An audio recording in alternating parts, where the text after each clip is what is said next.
चलिए एनसीईआरटी का इन text question 10.5 करते हैं। इन टेक्स्ट क्वेश्चन 10.5 और इसके अंदर आपको कुछ रिएक्शंस कंप्लीट करनी है। जैसे पहली रिएक्शन दे रखी है, इसके अंदर साइक्लोहेक्सिनॉल की रिएक्शन SOCl2 से करानी है। सभी को SOCl2 का फंक्शन पता है। SOCl2 का फंक्शन होता है remove OH and add Cl at the place of OH। तो यहाँ पर आप देख रहे हो OH की जगह पर जो है Cl आ जाएगा और साइड प्रोडक्ट जो हैं वो SO2 प्लस HCl होते हैं। साइड प्रोडक्ट लिखने की कोई ज़रूरत नहीं है क्योंकि क्वेश्चन के अंदर सिर्फ मेजर प्रोडक्ट के बारे में बात की गई है। मेजर प्रोडक्ट के बारे में वो पूछ रहा है, तो मेजर प्रोडक्ट हो गया आपका क्लोरोसाइक्लोहेक्सेन। It is क्लोरोसाइक्लोहेक्सेन। चलो इसका सेकंड पार्ट करते हैं। सेकंड पार्ट के अंदर आपको जो रिएक्टेंट दे रखा है बेंजीनिंग पर CH2CH3 और पैरा पोजीशन पर NO2 है। ये इसका वैसे नाम होता है 4-इथाइल नाइट्रोबेंजीन। क्लियर है। इसकी Br2 से रिएक्शन करानी है। कॉमा लगा के हीट लिखा हुआ है या फिर UV लाइट लिखा हुआ है। ठीक है। तो आप हमेशा याद रखना, जब कभी भी UV लाइट जो है कहीं भी लिखा हुआ होता है तो हमेशा साइड चेन हेलोजनेशन होता है। अब देखो ये साइड चेन होती है, बेंजीनिंग की ये साइड चेन होती है। ठीक है। तो कभी भी अल्ट्रावायलेट लाइट लिखा हुआ है तो आप समझना साइड चेन हेलोजनेशन होगा, यानी क्योंकि यहाँ पर Br2 है तो यहाँ साइड चेन ब्रोमिनेशन होगा। और साइड चेन ब्रोमिनेशन में भी आपको ये याद रखना है कि सिर्फ बेंजाइलिक जो कार्बन होता है ये बेंजाइलिक कार्बन है। ठीक है। तो बेंजाइलिक कार्बन क्या होता है? The carbon next to the benzene ring. Benzene ring से अगला वाला जो कार्बन जो साइड चेन जिससे जुड़ी हुई रहती है, क्लियर, उसको बेंजाइलिक कार्बन कहते हैं। तो हमेशा बेंजाइलिक कार्बन से एक H हटाना है और उसकी जगह पर आपको Br लगाना है। तो बेंजाइलिक कार्बन से एक H हटाया तो यहाँ CH बच गया और उधर हमने लगा दिया Br CH3। ठीक है। और यहाँ आ गया NO2। क्लियर है। कुछ बच्चे इसका आंसर ये लिख के आते हैं कि यहाँ CH2 Br लेके आते हैं, तो ये रॉन्ग हो जाएगा। रॉन्ग इसलिए हो जाएगा क्योंकि हमेशा बेंजाइलिक कार्बन से H हट के Br लगता है। क्लियर है। तो नेक्स्ट थर्ड पार्ट इसका है, उसको कर देते हैं। थर्ड पार्ट के अंदर आपको 4-हाइड्रोक्सी मिथाइल फिनॉल दे रखा है। 4-हाइड्रोक्सी मिथाइल फिनॉल, ठीक है, ये दे रखा है और इसकी रिएक्शन HCl से करानी है और हीट करनी है। ठीक है। तो यहाँ पर क्या होगा इस रिएक्शन में, इस तरीके से ये -H2 हो जाएगा और -H2 होने के बाद जो है फाइनल प्रोडक्ट आपको जो मिलेगा, जो मेजर प्रोडक्ट है वो ये होगा। क्लियर है। कुछ बच्चे इसमें क्या कर जाते हैं कि यहाँ से -H2 कर जाते हैं, पर ये यहाँ से -H2 नहीं होगा कभी भी। क्यों नहीं होगा? क्योंकि आपको पता है कि रेजोनेंस की वजह से जो है यहाँ पर पार्शियल डबल बॉन्ड करेक्टर आ जाता है, जिसको ब्रेक करना क्या होता है, डिफ़िकल्ट होता है। क्लियर है।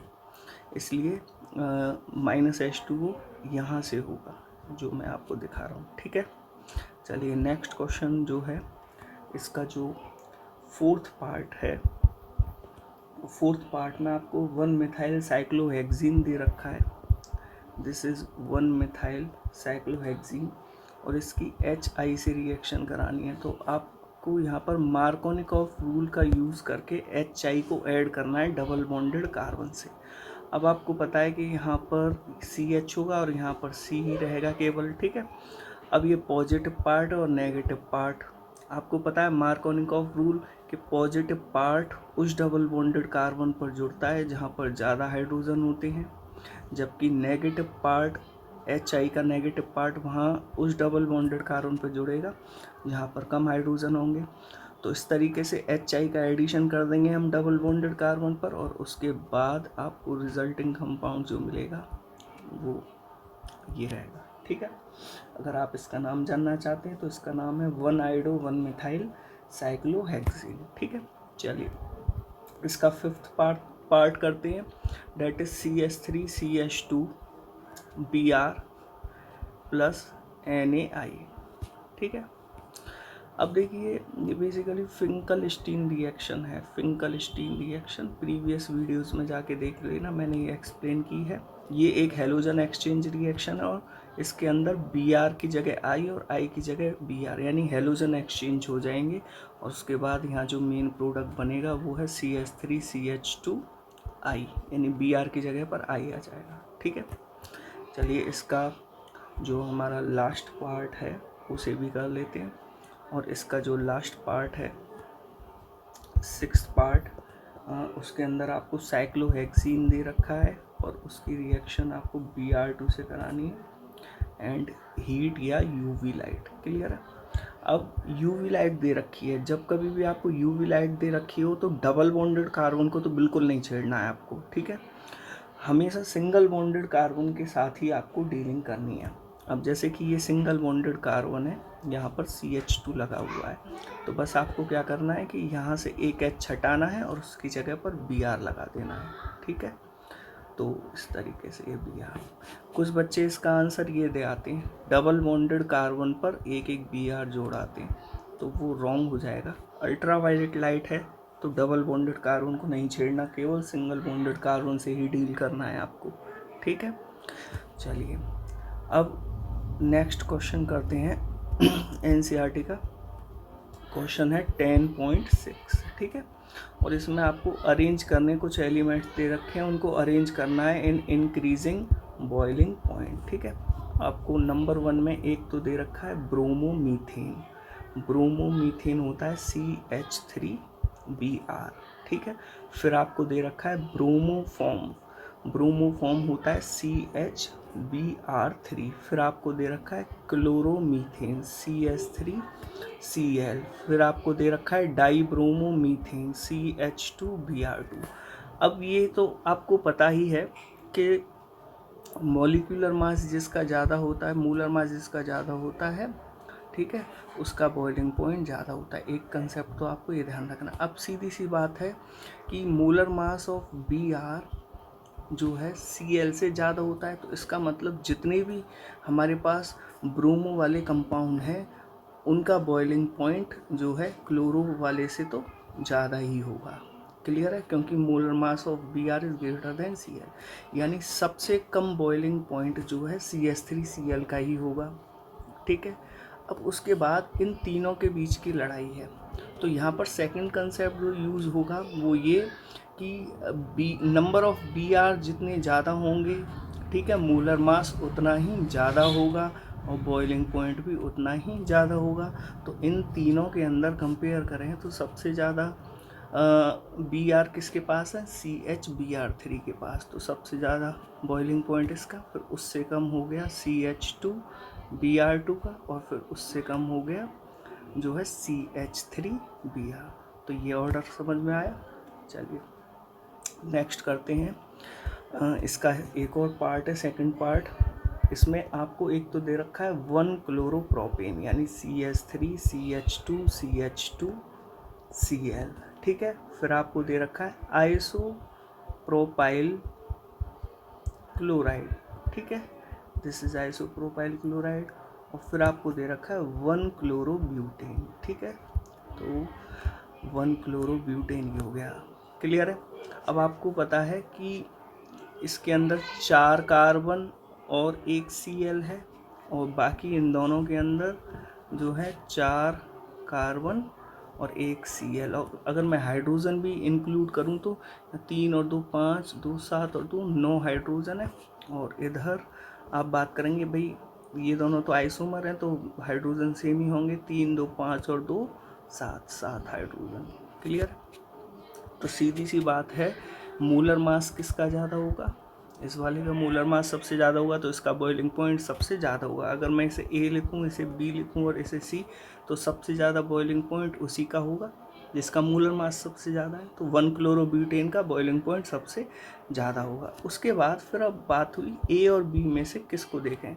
तो देखो आपने एक कंसेप्ट पढ़ा होगा कि जिसमें ब्रांचिंग ज़्यादा होती है, ब्रांचिंग अगर ज़्यादा होती है तो बॉइलिंग पॉइंट कम होता है। तो आप देख रहे हो कि हमारा जो सेकंड वाला कंपाउंड है उसमें ब्रांचिंग की वजह से इसका बॉइलिंग पॉइंट जो है कम होगा, बी का कम होगा, ठीक है, और सी का उससे ए का उससे थोड़ा ज़्यादा होगा, क्योंकि ए में ब्रांच नहीं है, बी में ब्रांच है, तो ए का बॉइलिंग पॉइंट बी से ज़्यादा होगा, ठीक है। तो ये ऑर्डर होगा, जिसमें सबसे कम आइसोप्रोपाइल क्लोराइड हुआ, उसके बाद 1 क्लोरोप्रोपेन और फिर 1 क्लोरोब्यूटेन। क्लियर है। चलिए नेक्स्ट क्वेश्चन जो है उसको कर लेते हैं। क्वेश्चन नंबर 10.7 है। इसमें आपको रिएक्टिविटी बतानी है टुवर्ड्स SN2 रिएक्शन, ठीक है। तो मतलब आपको 2 एल्काइल हैलाइड दिए होंगे और उनमें से कौन ज़्यादा फास्टर SN2 देगा वो आपको बताना है। तो देखो SN2 का कंसेप्ट आपको पता है कि सबसे ज़्यादा रिएक्टिव कौन होते हैं, मिथाइल हैलाइड, उसके बाद प्राइमरी एल्काइल हैलाइड, फिर सेकेंडरी और फिर सबसे लास्ट में टर्सरी एल्काइल हैलाइड सबसे कम रिएक्टिव होते हैं। अब प्राइमरी एल्काइल हैलाइड कौन होते हैं, जिनमें CH2X पाया जाता है, जिसके अंदर CHX पाया जाता है वो सेकेंडरी, और टर्सरी कौन से होते हैं, जिसमें जो है CX पाया जाता है। क्लियर है। तो ये कंसेप्ट आपको समझ में आ गया। अब इस कंसेप्ट को ध्यान में रखते हुए आपको बाकी सभी जवाब देने होंगे, ठीक है। तो इसका सबसे पहला पार्ट है, आपको 2 एल्काइल हैलाइड दे रखे हैं, CH3 CH2 CH2 CH2Br, और दूसरा है CH3 CH2 CHBr CH3। अब आपको पता है कि क्योंकि यहाँ CH2Br आ रहा है that is primary alkyl halide, और यहाँ CHBr आ रहा है ये सेकेंडरी, तो आपको पता होना चाहिए प्राइमरी और सेकेंडरी में से कौन ज़्यादा रिएक्टिव होता है। अब यहाँ देखेंगे तो प्राइमरी ज़्यादा रिएक्टिव होता है, तो अगर मैं इसको A लिखूँ और इसको B, तो A is more reactive than B towards SN2 reaction, ठीक है। सेकंड पार्ट इसका देख लेते हैं। इसके सेकंड पार्ट के अंदर जो है आपको 2 एल्काइल हैलाइड दे रखे हैं, again CH3 CH2 CHBr CH3। Clear है। ये तो सीधी सी बात है, ये सेकेंडरी एल्काइल हैलाइड दे रखा है, और दूसरा दे रखा है CH3 का whole thrice CBr, that is CBr आ रहा है, तो ये टर्सरी, तो सीधी सी बात है सेकेंडरी ज़्यादा रिएक्टिव होते हैं टर्सरी से, तो अगर इसको A लिखूँ और इसको B, तो A is more reactive than B, ठीक है। इसके थर्ड पार्ट को कर लेते हैं। थर्ड पार्ट इसका है CH3 का होल ट्वाइस CH2 CH2Br, और दूसरा है CH3 CH2 CH3 CH2Br, ठीक है। अब यहाँ पर देखिए, यहाँ पर ये दोनों जो आपको दिए एल्काइल हैलाइड वो प्राइमरी हैं, दोनों ही प्राइमरी हैं। क्लियर है। तो अब कैसे जो है इनमें से सेलेक्ट करें जब ये दोनों प्राइमरी हैं। अब आप ध्यान रखना कि SN2 एक न्यूक्लियोफिलिक सब्स्टिट्यूशन रिएक्शन होती है, जिसमें कि न्यूक्लियोफाइल को अटैक करना होता है इस कार्बन पर, ठीक है, इस कार्बन पर जिस कार्बन पर Br जुड़ा हुआ है, ठीक है ना। तो आप इस कार्बन के अराउंड जो है स्टेरिक हिंड्रेंस देखिए, मतलब इस कार्बन के अराउंड आप बल्कि ग्रुप्स का जमावड़ा देखो। तो देखो यहाँ पर इस CH3 को देखो, ये बल्कि ग्रुप है, और इस CH3 को, दोनों CH3 में क्या डिफरेंस है कि ये वाला CH3 जो है इस कार्बन के ज़्यादा करीब है, जबकि ये वाला CH3 इस कार्बन से थोड़ा दूर है। आप देख भी पा रहे होंगे यहाँ बीच में एक कार्बन का गैप आ गया। क्लियर है। इसका मतलब ये वाला CH3 नियरर है, ठीक है, इस कार्बन के ज़्यादा नियरर है, तो स्टेरिक हिंड्रेंस भी इस केस में ज़्यादा होगा। क्लियर है। तो हमारे दूसरे वाले केस में स्टेरिक हिंड्रेंस ज़्यादा है, स्टेरिक हिंड्रेंस ज़्यादा तो रिएक्टिविटी कम। अगर मैं इसको B लिखूं तो B की रिएक्टिविटी कम होगी A से, ठीक है, क्योंकि यहाँ पर ये CH3 जो है थोड़ा दूर है, तो दूर होने की वजह से स्टेरिक हिंड्रेंस लेस होगा, स्टेरिक हिंड्रेंस लेस तो रिएक्टिविटी ज़्यादा, इसलिए A की रिएक्टिविटी ज़्यादा होती है। आ गया समझ में। चलिए नेक्स्ट करते हैं। नेक्स्ट इन टेक्स्ट क्वेश्चन है 10.8, और इसके अंदर आपको रिएक्टिविटी बतानी है टुवर्ड्स SN1, ठीक है। SN1 के लिए रिएक्टिविटी का कंसेप्ट आपको पता है, सबसे ज़्यादा reactive tertiary alkyl halide, then secondary, then primary, और लीस्ट रिएक्टिव होता है हमारा मिथाइल हैलाइड। ठीक है। अब आपको फर्स्ट कंपाउंड इस तरीके से दे रखा है, एक ये, और इसमें से आपको बताना है कौन ज़्यादा रिएक्टिव है। तो सीधी सी बात है, आप पता करिए कौन सा प्राइमरी है और कौन सा जो है सेकेंडरी है। ठीक है। तो यहाँ पर मैं अगर आपसे बात करूँ तो एक सेकंड, हाँ, अगर मैं यहाँ पर बात करूँ इसकी, तो यहाँ क्या होगा आप खुद सोचिए कि यहाँ पर C होगा, और इधर सेकंड वाले में देखें तो यहाँ पर क्या होगा, CH होगा। तो ये C बॉन्ड Cl, यानी ये टर्सरी अल्काइल हैलाइड है, और ये CH बॉन्ड Cl, ठीक है, ये हो गया हमारा सेकेंडरी अल्काइल हैलाइड। ठीक है। तो इन दोनों में से ये टर्सरी है, तो मेरे ख्याल से ए वाला ज़्यादा रिएक्टिव होगा बी से, because A is tertiary alkyl halide. ठीक है। क्यों होते हैं, उसका रीज़न ये है कि tertiary alkyl halide tertiary carbocation बनाता है, और टर्सरी कार्बोकेटाइन सबसे ज़्यादा स्टेबल होता है, इसलिए ए ज़्यादा रिएक्टिव होगा बी से। ठीक है। उसके बाद फिर हम देखते हैं अगले क्वेश्चन को।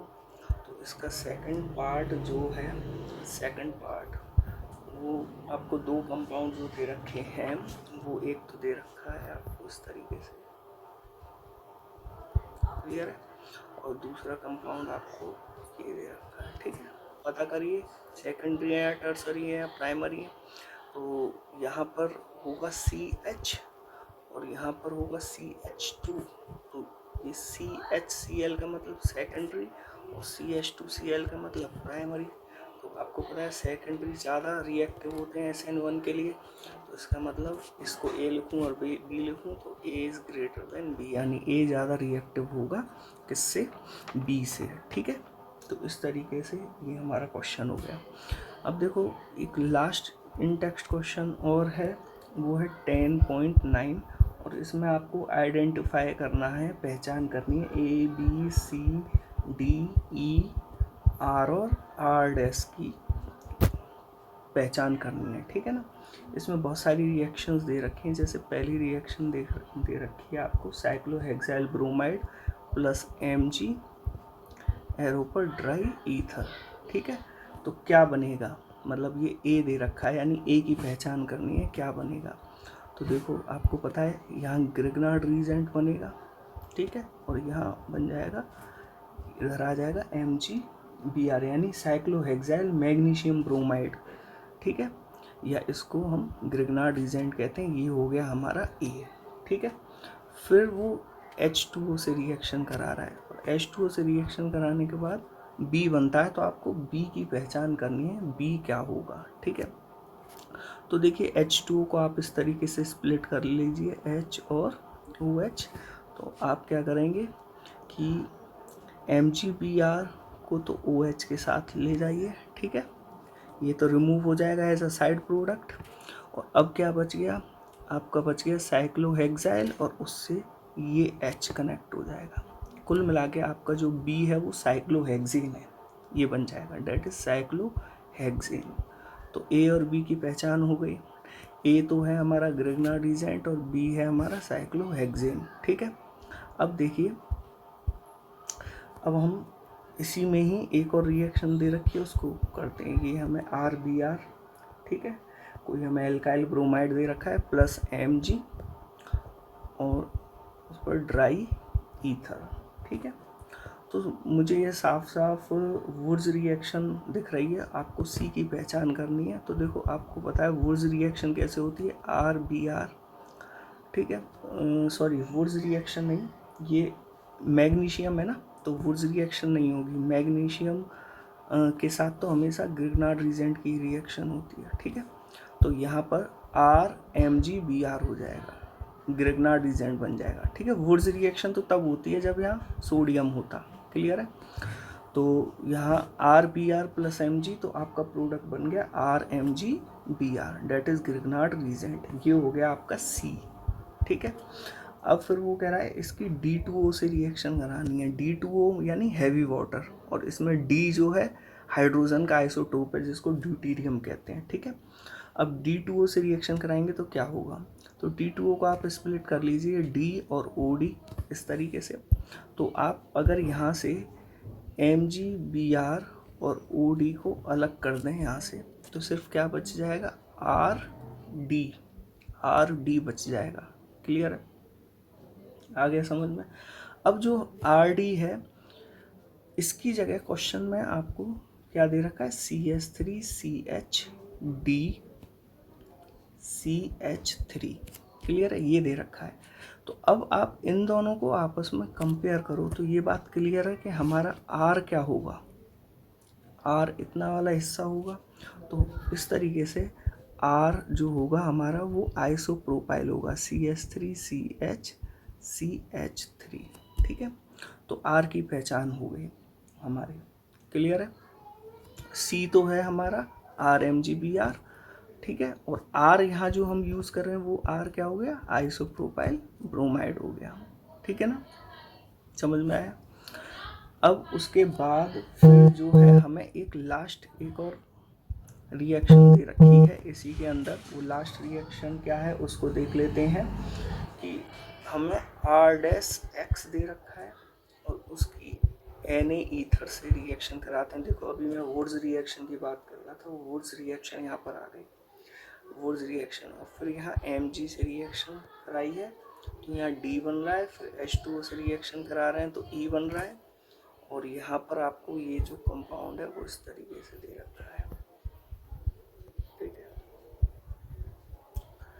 तो अब आपको इस रिएक्शन में किस किस की पहचान करनी है, एक तो आपको R- की पहचान करनी है, एक D की पहचान करनी है और E की, ठीक है। तो आप खुद ही देखिए कि सबसे पहले मैं R-X की सोडियम से रिएक्शन कराता हूँ। तो ये वुड्स रिएक्शन है और सोडियम से रिएक्शन कराने के बाद यहाँ से 2NaX रिमूव हो गया, 2NaX रिमूव होने के बाद R- बॉन्ड R- बन गया।